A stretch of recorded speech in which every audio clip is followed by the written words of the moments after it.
What's going on, everybody? I'm Frozen with Outdoor Adventures, and wow, I got a lot of stuff on my desk. I have 5 days of food right here, ready to get out tomorrow on an 84-mile hike of the Susquehanna Trail System. A trail that 9 years ago I did with my buddy Gary, and if you've been a subscriber that long, you'll remember that was a very wet and rainy trip. So wet, in fact, that our feet had cracked on day 3, and it was just the most painful experience walking the rest of those 50 something odd miles that we did for the remainder of the trip. I always wanted to go back and just experience that trail, because I remember like 4 out of those 5 days were just beautiful, relaxing scenery. It was beautiful skies. You could see the stars. It was well away from any kind of cities with light pollution, and just want to go back and experience what the trail should have been. And if the weather turns out like it's in the forecast, I got some perfect high 40s at night and low 70-degree temperatures during the day. So it's going to be quite amazing. Now, last status update, and I know I've been given a lot of these. Life's been a little frustrating with this big toe injury that I'm kind of nursing still. It's getting better, and the doctor says it's not arthritis. So I don't know what it could be, some kind of tendonitis that I just need to work on. But I've been stretching, and I finally feel like it's time to get out on a real trip here. Now, the last status update, I said that, I was going to hike with my stepdaughter, do some low-end trips while I kind of worked out the kinks in my foot. And we did end up going up to Oil Creek State Park with her in preparation for the Laurel Highlands that she wanted to do this month, actually. And what had happened was we ran into a couple thunderstorms. The first day before we stayed at Cow Run, no problem. She managed a thunderstorm. It was like, I don't know, 20 minutes of thunder, and then that was it. But the second day, we were having lunch at one of the waterfalls, and I look up, and I'm like, oh, geez, because I've seen these type of clouds before. You know that a major thunderstorm is going to come if you've spent as much time outside as I have on through hikes and stuff. I was like, Scarlett, get packed up. We have about 60 seconds until the skies open up on us. And I'll tell you what, this thunderstorm that crept up on us out of nowhere was pretty intense, even, for my standards. Now, I've been in these kind of storms before, but she's 10, and you could tell she was a little freaked out by it. So a few miles after that, she just said, I looked at her, I could see it in her eyes. She wasn't having fun. I was like, Scarlett, you want to go home? And, she kind of shook her head, yes. So, if you're not having fun, go home. That's my motto when I go hiking. If I'm not having fun, I'm not going to go hiking. I'm going to turn around and go back wherever I came. And so we went home, and she tells me that, she says it was a little bit harder than what she thought it was going to be, especially hiking in the rain. So now my plan is more shifting over to these longer hikes, as long as my toe can hold out. But I think I'm doing pretty good. Now, I really want to try this guy right here. This is the Osmo Pocket 3. I got a couple wireless mics from them that I told you guys about, and I want to see how this handles. I filmed a little bit with this at Oil Creek, and it came out great, and I'm really excited to see what I can do with this alone when I'm by myself, you know what I mean? Because it can kind of follow you around. It's pretty neat. I also wanted to talk about a couple pieces of new gear, but I first wanted to visit the headlamp. My favorite headlamp of all time was the NU25 headlamp. And now Nitecore has come out with the NU20, which is a refresh of that old 2019 model. And I went to swap out the headband because I don't like the double headband shock cord that they do. And I found out you can just simply change the headband real quick. It has these little tabs in the back bracket now. And this whole headband saved 70 grams or whatever it ends up being. Or 7 grams, I can't remember. It saves just a little bit of weight, but it's more comfortable for me. And this whole little mod thing that I just did, copying off a Lightsmith's headband mod on the original, was 15 minutes. It took me longer to find the shock cord than it did to actually put it on my headlamp. So this is what I will be bringing on that trip. We'll see if we do any night hiking. It might be possible. I don't know. I'll just have to see. I got a new battery bank from Nitecore that we'll take a look at. I don't know anything about this other than this is the upgraded model to the NB 10,000. This is called the NB Plus. It's also a 10,000 milliamp battery, but it's completely waterproof. So this is meant for wet weather, East Coast. This is maybe meant for like West Coast, but this is, I think, going to get the job done. I'm actually going to be taking three 10,000 milliamp battery banks on this trip. This is the Nano, the Anchor Nano, just so I can make sure that I charge this in my phone. Now, the Susquehannock Trail System, I didn't know this, but it has a map in far out, which is what thru hikers usually use to kind of have GPS coordinates and data on their thru hikes of the, you know, the AT, CDT, PCT, and other long trails. I never would have thought that a Pennsylvania trail, 84 miles, would have a far out guide on it, but so I got it.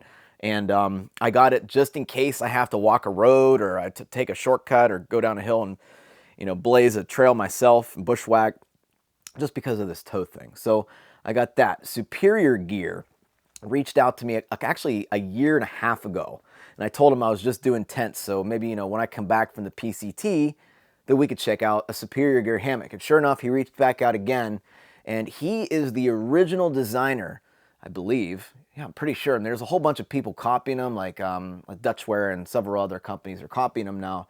But they have the underquilt sewn right into, you know what, let's go over to the thing and I'll show you. Now that I got the basement finished, I was able to hang my hammock up so we can take a look at this inside.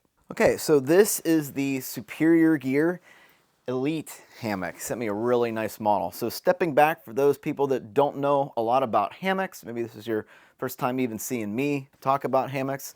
The past 5 years I've actually just been in tents. So just like you deal with conduction from the ground, kind of taking your insulation, you sleep on a sleeping pad, right? That kind of insulates you from the ground, from the conduction of the ground. Just like that kind of thought process, you need to be insulated from convection. Now, some people choose to just take their sleeping pad and just plop it right down in the hammock, which is totally acceptable and fine, and for the most part, it's pretty comfortable too.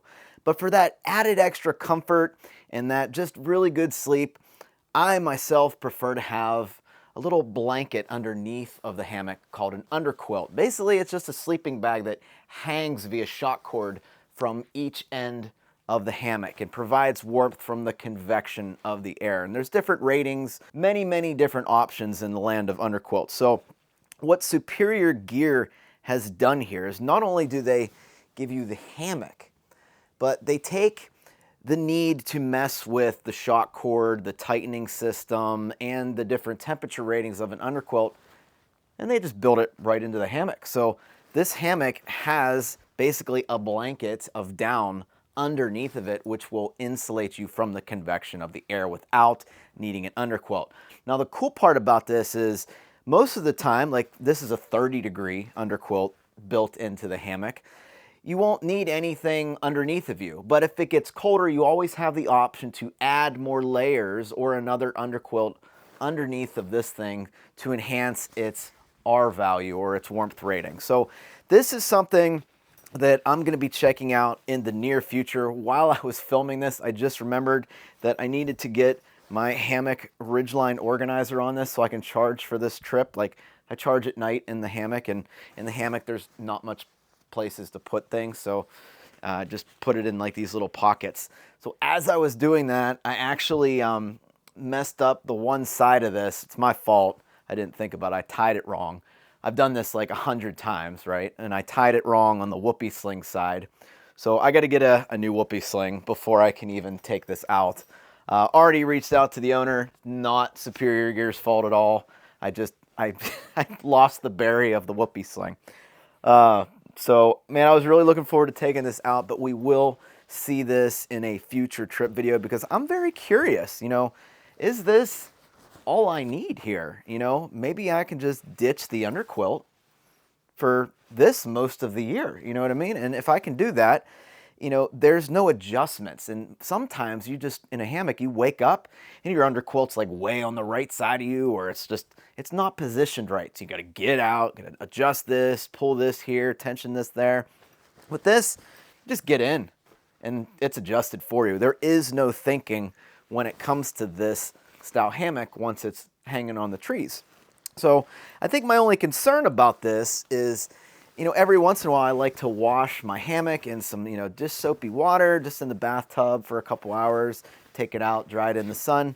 And if you want to wash this, you're also going to have to wash the built-in underquilt. So And if you've ever washed a quilt, it's like an all-day process. You really got to like baby it every couple hours, just pulling it down apart.